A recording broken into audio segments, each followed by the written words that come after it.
Доброго времени суток! Вы на канале КПД, с вами Дмитрий Паршуков.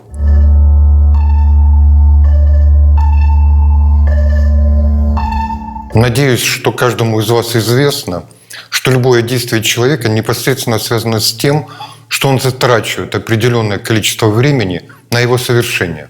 В одном из прошлых видео я рассказывал вам, как определять и фиксировать свои временные затраты и разбираться в структуре распределения временного ресурса. А в сегодняшнем ролике мы с вами разберемся, как научиться определять то, на что нужно тратить время, от того, на что не нужно. Здесь речь пойдет о процессе целеполагания. Вы научитесь определять свои истинные цели и второстепенные задачи. В свою очередь, это значит, что вы сможете делать то, что позволит вам исключить бесполезную трату времени, и то, что даже ваши минимальные усилия будут приносить вам максимальные результаты. Обязательно досмотрите этот ролик до конца. Для каждого из нас принципиальным вопросом после анализа собственных временных трат становится вопрос, как изменить сложившуюся ситуацию. Согласитесь, что это трудно сделать без размышления.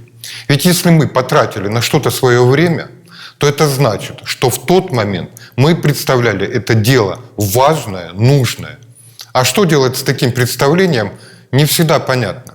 Научиться принимать решения относительно необходимости какого-либо дела – это значит соотносить его возможный результат с тем, что вы на самом деле хотели достичь, то есть с вашей целью. Википедия дает такое определение цели. Цель – идеальный или реальный предмет сознательного или бессознательного стремления субъекта, конечный результат, на который преднамеренно направлен процесс, доведение возможности до ее полного завершения, осознанный образ предвосхищаемого результата. Еще одно определение гласит: цель – это мысленная модель желаемого результата, идеальный образ будущего. Если мы знаем, чего мы хотим достичь в результате, то нам становится гораздо легче отсеивать среди ежедневных дел ненужные. Для этого необходимо просто задать себе вопрос: поможет ли мне это в достижении цели? Хорошо поставленная цель мотивирует, упорядочивает мысли, упрощает решения и в конечном счете приводит к значительному росту эффективности. Возникает резонный вопрос: как сделать так, чтобы цель была хорошо поставлена? Здесь важно помнить, что она никогда не появляется сама по себе, а является результатом процесса целеполагания, сознательного либо нет. Целеполаганию можно дать такое определение. Это процесс выбора одной или нескольких целей с установлением определенных к ним требований, например, параметров отклонений. Естественно, процесс целеполагания и выполнения любого дела может быть осознанным либо неосознанным. Попробуем разобраться, как именно это влияет на вашу продуктивность. В основе любой человеческой деятельности лежит определенная потребность, проблема либо возможность, которая покоится на фундаменте определенных жизненных ценностей личности. Потребности или проблемы могут не осознаваться, в то время как возможности должны быть предварительно замечены. Все они ведут к возникновению определенного мотива. Вопреки распространенному определению, что мотив есть осознанная потребность, он не обязательно осознается человеком. Отдельно можно говорить о существовании неких сознательных доводов в пользу того или иного мотива.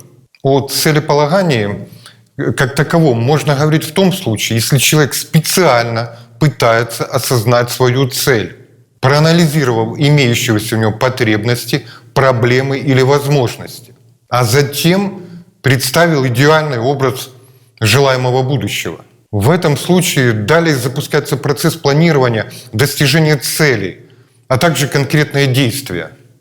Вы должны четко понимать, что отсутствие осознаваемой цели приводит к отсутствию этапа планирования. Соответственно, поиск ресурсов для достижения неявной цели и соответствующие действия совершаются хаотически. Конечно, этот процесс не позволяет никак контролировать итоговый результат, а усилия, потраченные таким образом, будут напрасными. Наша задача – сделать этот процесс управляемым, а значит, изучить возможные способы целеполагания. ВИРД. Внимание, интерес, решение, действия. Внимание. Я привлек ваше внимание. Интерес. Вам интересно? Знаю, что да, потому что заключайте контракты или убейтесь об стену. Решение. Вы в конце концов приняли свое решение и действие. Существуют следующие основные способы целеполагания. Первый – это интуиция. Второе – изобретение. Третье – вычисление. И четвертое – это выбор и предписание. Интуитивный способ наиболее распространен. Алгоритм действия в данном случае предельно понятен. Необходимо внимательно относиться к собственным идеям и догадкам, ожидая озарения.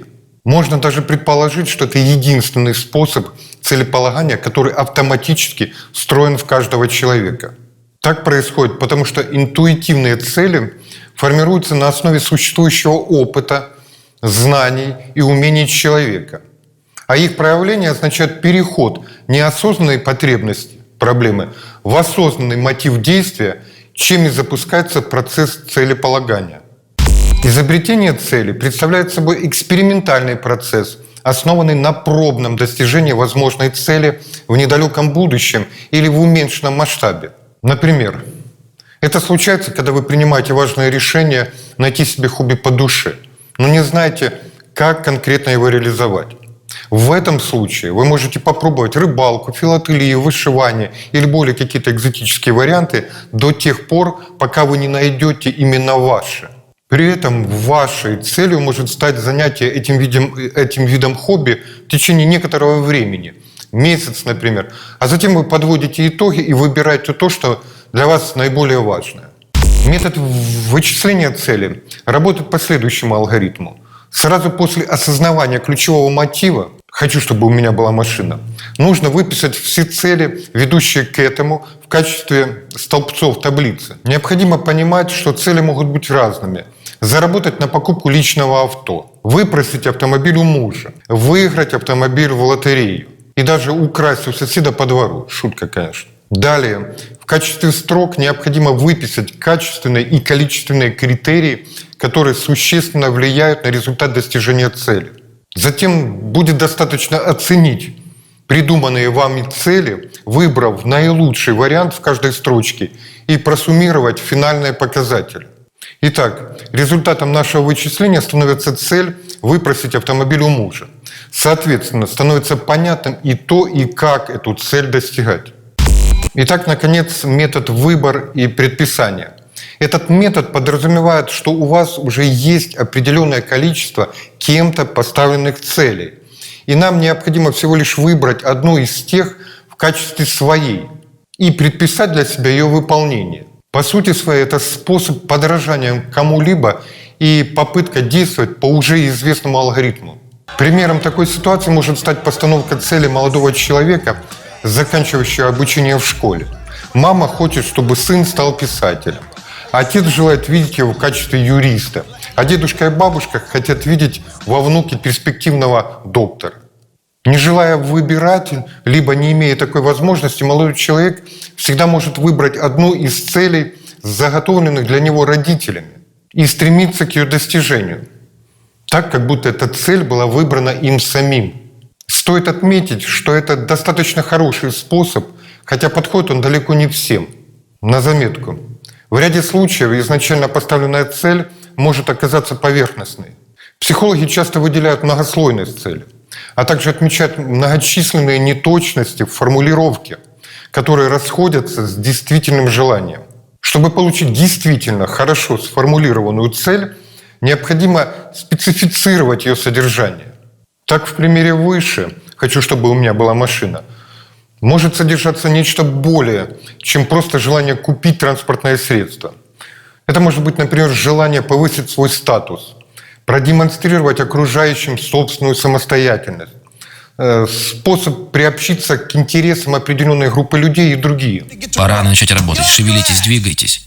Движение создает настроение. Осознание глубинного мотива может помочь в достижении истинной цели, повысить уровень понимания себя и обеспечить более качественное удовлетворение исходной потребности. Но не стоит забывать, что цель должна быть максимально точна не только в том, что касается вашего внутреннего восприятия желаемого. Вы совершенно точно должны представлять пути достижения цели, использовать для этого в планировании совершенно конкретные инструменты и искать специфические ресурсы. И самое главное, успеть это сделать в срок. Именно для этого была разработана система постановки целей SMART. Более подробно про SMART целеполагание вы можете узнать из нашего ролика на этом канале, который был немного ранее. Ссылочка на него будет вверху. А сейчас я вам вкратце напомню алгоритм постановки SMART-целей. Он выглядит таким образом. Первое. Максимальное уточнение результатов. Второе. Выбор критериев оценки цели и целевых показателей. Третье. Прогнозирование и оценка степени достижимости цели. Четвертое. Обоснование цели как необходимой, релевантной. Пятое. Для максимально уточненной цели выбирается срок исполнения. И в завершение бонус от Брайана Трейси. Брайан Трейси, автор книги «Управляй своим временем и удваивай результаты», предлагает следующее упражнение. Возьмите листик бумаги, напишите 10 целей на следующий год, так, как будто они уже реализованы. Например, я купил себе новый Mercedes-Benz S-класса в автоцентре на проспекте Победы. А затем выберите из них ту, которая наибольшим образом изменила бы вашу жизнь. Обведите ее, а затем выпишите на отдельном листике и проработайте по критериям SMART.